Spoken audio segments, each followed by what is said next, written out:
can turn the world on with her smile, who can take a nothing day and suddenly make it all seem worthwhile. Well, it's you, girl, and you should know it. With each glance and every little movement you show it. Love is all around, no need to waste it. You can have the town, why don't you take it? You're gonna make it after all. You're gonna make it after all.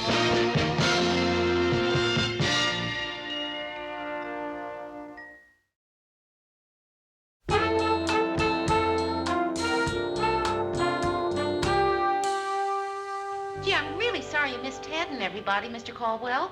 Well, that's all right. I'll come back tomorrow. All right, fine. I'll tell Goodbye. him. Bye. Hiya, Mayor. Hi. Oh, some messages for you, Murray. The dentist will see you Friday at 3. Stewart Plumbing still hasn't received a check.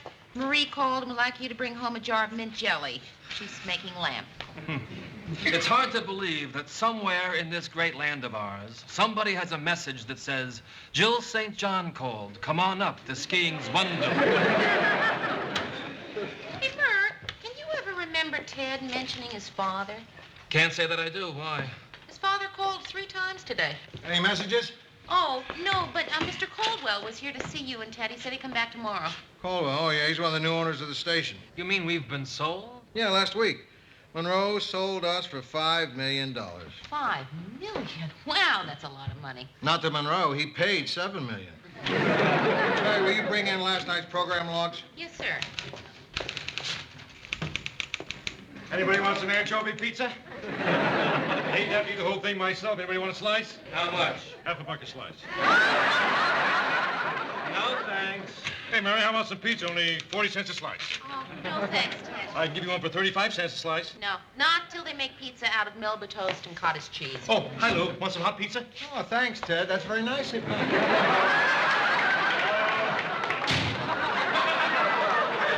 Ted, your answering service called and left some messages for you. Oh, thanks, Mayor. Say, Mayor, what does that word say?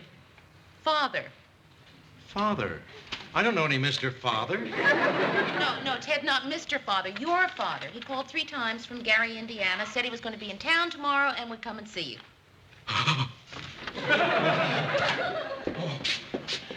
What happened to Ted? I don't know. I just mentioned that his father was coming to see him and he went into shock. Oh, good. For a minute there, I thought there was something wrong with the pizza. Ted gets a message that his father called, and then he goes into shock. Yeah, well, it was the first time in Ted's life that he'd heard from his father. He ran off when Ted was about 2 years old, and nobody knows why. 2 years old. Must have been when Ted started to talk. Anyway, it just wasn't himself. I mean, you should have seen the way he did the news tonight. How? Perfectly.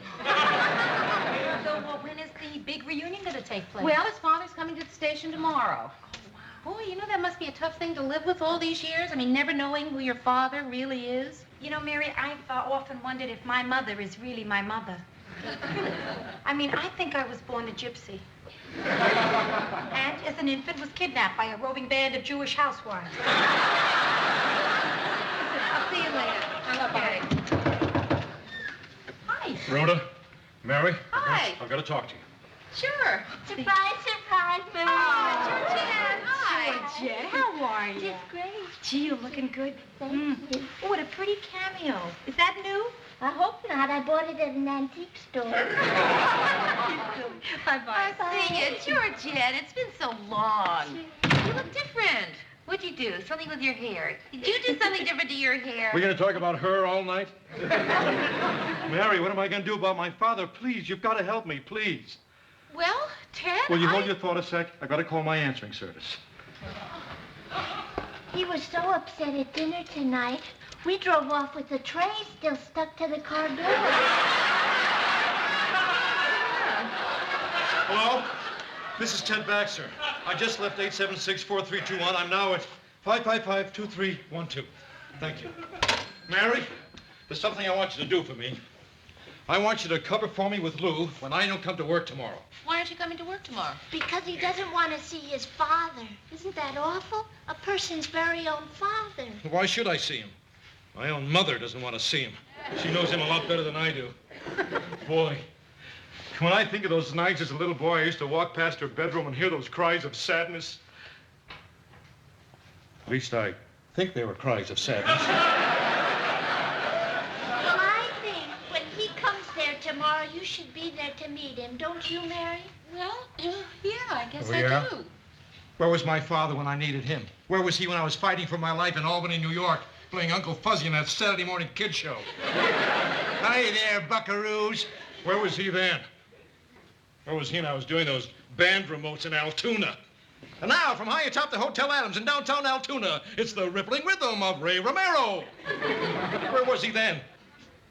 Where was he when I was playing that crummy classical music station in Bennington, Vermont? And now, the third movement of the first piano concerto by Sergei Rachmaninoff. Where was he then?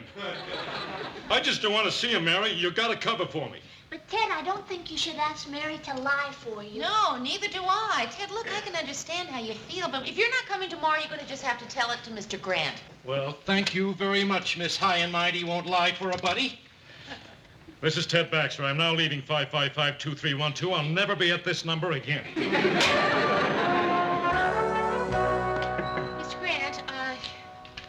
Mr. Grant, you know, Mr. Caldwell called, and he's on his way up.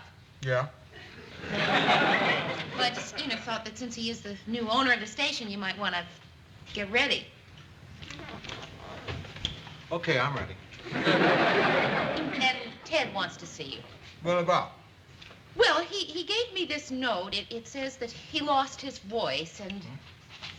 Mr. Grant, Ted's father is coming to the station today, and Ted wants to take the day off so he won't have to see him. Lost his voice, huh? Okay, Mary, I'll handle it. Tell Harpo to come on in.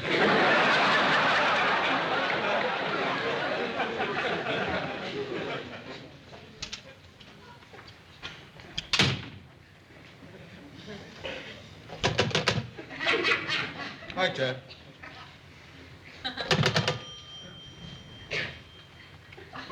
What?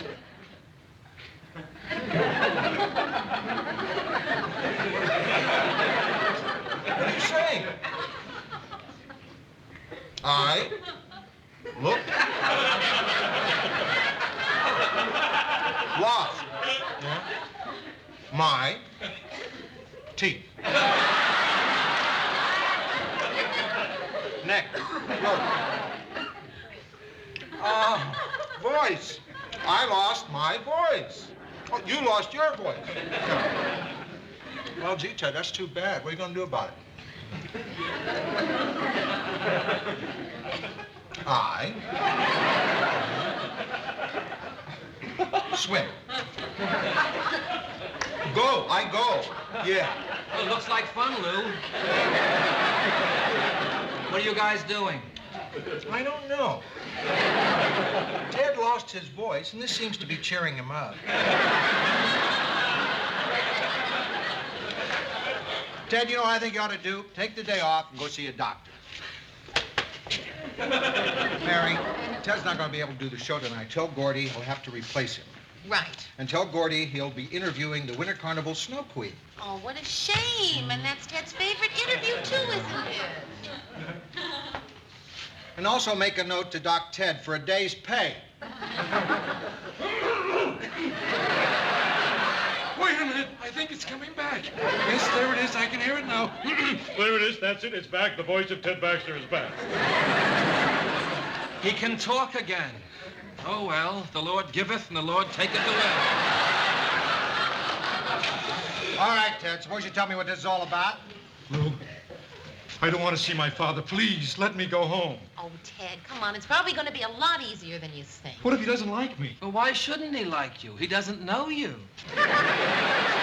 What am I going to say to him? What are we going to talk about? Lou, I just don't think I can go through with him. Ted, you have to talk to him. He's your own flesh and blood. Well, I know that. Ted, if it weren't for him, you wouldn't be here. Ted, I know. how will your father feel if we tell him that you don't want to see him? You're right. You're right. Good morning. Aren't you Ted Baxter? Here I am. I'm so glad to see you.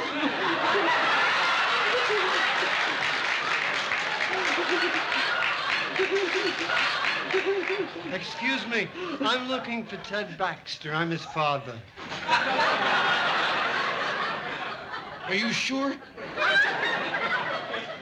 Sorry, I'm hugging you.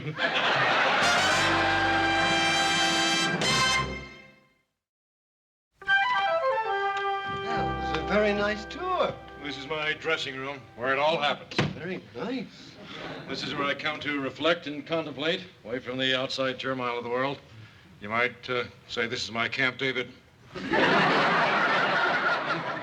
Oh, yes, I know them all, the great and the near great. My favorite newscaster from Dwight Eisenhower. Good old Ike. Funny he spelled Dwight with 2 T's. Oh, I never noticed that before. Well, that makes it all the more valuable, doesn't it? Oh, I'm glad to see you doing so well. Huh? Well, if you call being watched and looked up to and admired by millions of people doing well, I guess you could say that. Well, I'm glad. Of course, you don't just wake up one day and find that you're famous. It all started for me in a 5,000-watt radio station in Fresno, California as a staff announcer. And then 3 years in Albany, spilling your guts out as Uncle Fuzzy to a bunch of know-nothing kids who had fathers. It was hard, long, lonely road to the top, I can tell you that. I can imagine. So how long are you going to stay in our fair city? Oh, well, I can't stay away from my business too long, you know. Yeah. What business are you in? Laundromats. A chain? No, just one. 8 washers and 6 dryers. On a good day, I guess I can fluff and fold 1,200 pounds a wash. Didn't know that. Oh, yeah. Funny, isn't it? You and me sitting here talking father to son. Yeah, it's funny. You got a car? Yes, why? Well, you know you should never pick up hitchhikers, don't you? I never pick up hitchhikers. Good. Do you play cards? Yes? Well, you know you should never get into a card game with strangers. Yes, I mean, you know all that, about I know. I suppose somebody's already told you all about sex. Yes. Good. Who told you? Your mother? No, I had to pick it up in the streets. Well, I'm glad. I'd hate to have you learn anything like that from your mother. Excuse me, can I ask you a question? Oh, of course. I know I asked you this before, but are you sure you're my father? I mean, nothing personal, mind you. I'm sure. Well, I'd like to see some proof. I mean, any Tom, Dick, or Harry could come off the streets and say they're my father, you know. Here we are. There. There's your mother, and that's me, holding you when you were only 6 months old. You look so different. You look almost like me. Well, that was a long time ago.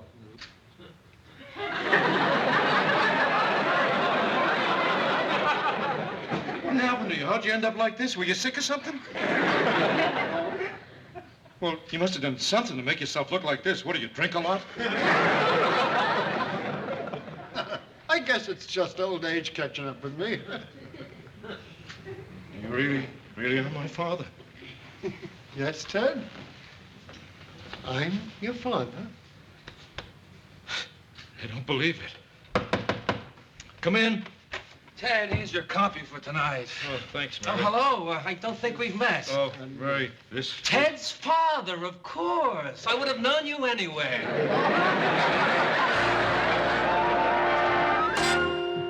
Mary? Yeah, come on in. Mary, I'm going crazy. What's the matter? You gotta save me. You cannot imagine what's going on up there. It's unbelievable. The most boring evening I've ever had to go through in my life. Well, why don't you tell him you don't feel well? Maybe you'll go home. Tell who I'm alone.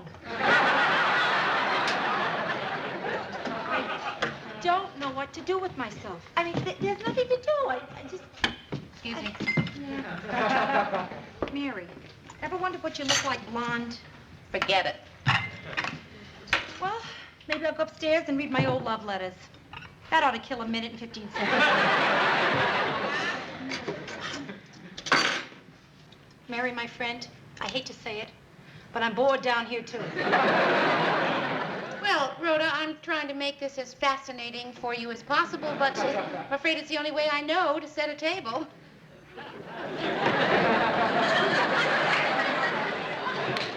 Am I bored? Do you know how bored I am? How bored are you, I Rhoda? am so bored. I am going upstairs and call my mother and chat a little. That's how bored I am. Mary? Yeah. Mary. Wait, this may be better than calling my mother. Mary, you can't believe what I've just gone through. Tell him, Georgia. A lot. Mary, that was the most painful night I've ever spent in my whole life. Hello? This is Ted Baxter. I'm now at 555-2312. Thank you. Dad, come on, come sit down. That's got to be a very emotional experience, seeing your father after 40 years. Mary, do you realize that someday I'm going to look like that man? I'm going to wake up one day, and I'm going to be a bald, little old man with a laundromat. Ted, come on, not all sons take after their fathers. That's right. And my father's dull, Mary. He's dull. Then again, on the other hand... My own father, Mary. All he did was talk about his laundromat. Mary, Ted Baxter's father owns a laundromat. Ted, there is nothing wrong with owning a laundromat. Of course not. And besides, nobody will know unless he calls it Ted Baxter's father's laundromat. All my life, I thought my father ran away and become brilliant and famous. I always thought of him as being Eric Severide. Right, Ted. And so your father isn't like Eric Severide. Not like Eric Severide. I was convinced he was Eric Severide. Now you know why Mr. Severide never answered any of your letters.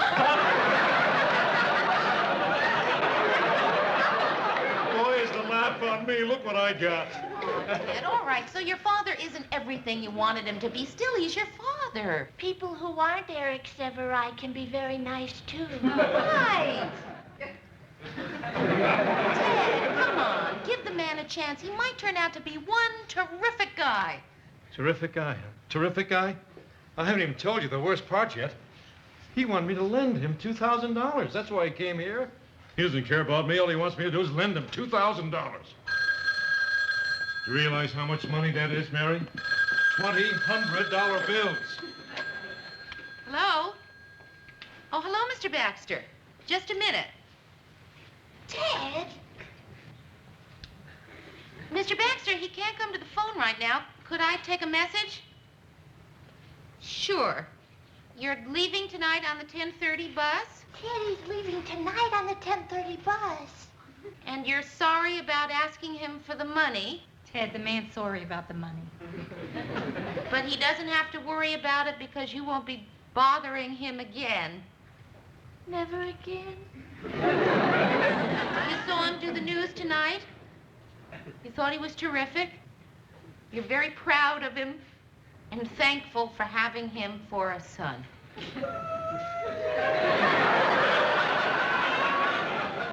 Yes, I'll give him that message. And goodbye to you too, sir.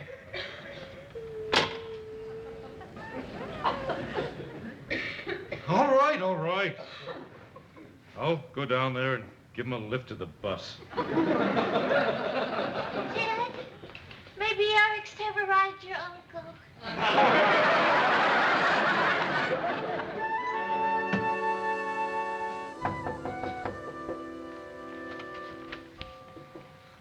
Surprise. Oh, I didn't expect to see you before I left. Well, what kind of a son would I be if I didn't say goodbye? Well, I mean, after this afternoon... I'm sorry I lost my temper. Oh, no, I understand. I had no right to ask you for that money. Yes, you did. No, I didn't. Well, no, you didn't. It's enough that we finally got together, right? Right. So you saw my show tonight, huh? Oh, yeah. Do you know I never enjoyed the news more? What part you like the best? I'd say the crisis in the Middle East. Yeah, that was my favorite, too. Did you like the way I raised my eyebrow in that Supreme Court decision? Nice talk. Usually I raise my left eyebrow, but once in a while I like to mix it up. I think Walter Cronkite may be hearing footsteps. You just say that because you're my father. No, I mean it. Really? Oh, yeah, really. Do you like the way I signed on? You know, the way I closed the show. Oh, I miss the end. You see, in here, the TV is 50 cents for a half an hour. And I ran out of quarters just before the end of the show. Of all the parts to miss. Well, maybe you'd do it for me now. If you're not too tired of me. You really want to hear it? Please. I'll sit here and pretend like you're on the TV, all right? Okay. You ready? Ready. And now this is Ted Baxter saying good night and good news. What'd you think? I like that even better than the crisis in the Middle East. Thank you. Well, listen, I'd better be going, you know? It was nice meeting you. It was nice meeting you. Oh. Be seeing you. Oh, and Ted, if you ever have a piece of bread stuck in the toaster, don't try to get it out with a fork. You might electrocute you. I'll remember. And when you're in a car, don't keep your arm out of the window. A truck could come by and rip it right off. I understand. Well, be seeing you. Oh, wait. I was thinking about what you asked me for this afternoon. You know, The money. Right. Mm. The $2,000. I want to give it. Pardon me? What? I want to give it to you. The whole $2,000? Well, 1,000 now, and no. The whole 2,000. No, I can't. I No, can't. don't try to talk me out of it. I'm going to write you a check. Yeah, I'm taking out my checkbook, Well, taking out my pen, and writing the date.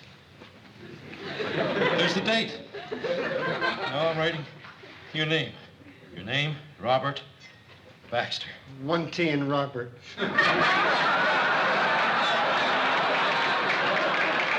Now, the amount, $2,000. And now my signature. Could I see that photo again, the one of you holding me as a...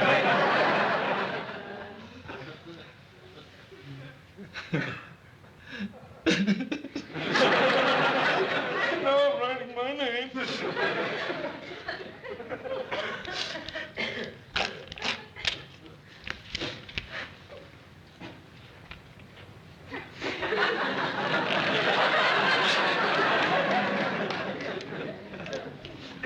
I'll never forget this. I'll never forget it either. Well, I guess I'd better get moving. Huh? Goodbye, son. Goodbye, Dad.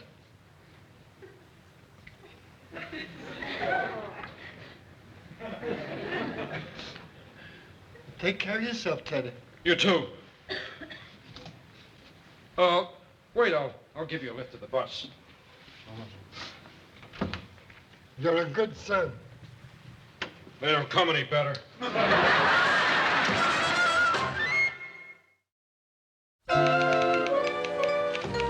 Hi, guys. Hello, everybody. Hi.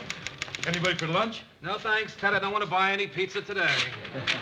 Mary, you want to have lunch with us? You always give our table so much class. Oh, well, thank you, Georgia, but I can't. I've got much too much work to do. Oh, Mary, would you put some stamps on this? I'm sending it to my father. Yeah, sure, Ted. Be glad to. Thank you. Well, goodbye, everybody. Goodbye. Goodbye. That's really nice of Ted. You know, he sent a package just like this last week to his father. Well, I don't know if it's so nice. I bet anything he's making his father work off that $2,000. Oh, Murray, come on. Oh, yeah? Well, when did you last see a package marked Airmail Special, no starch?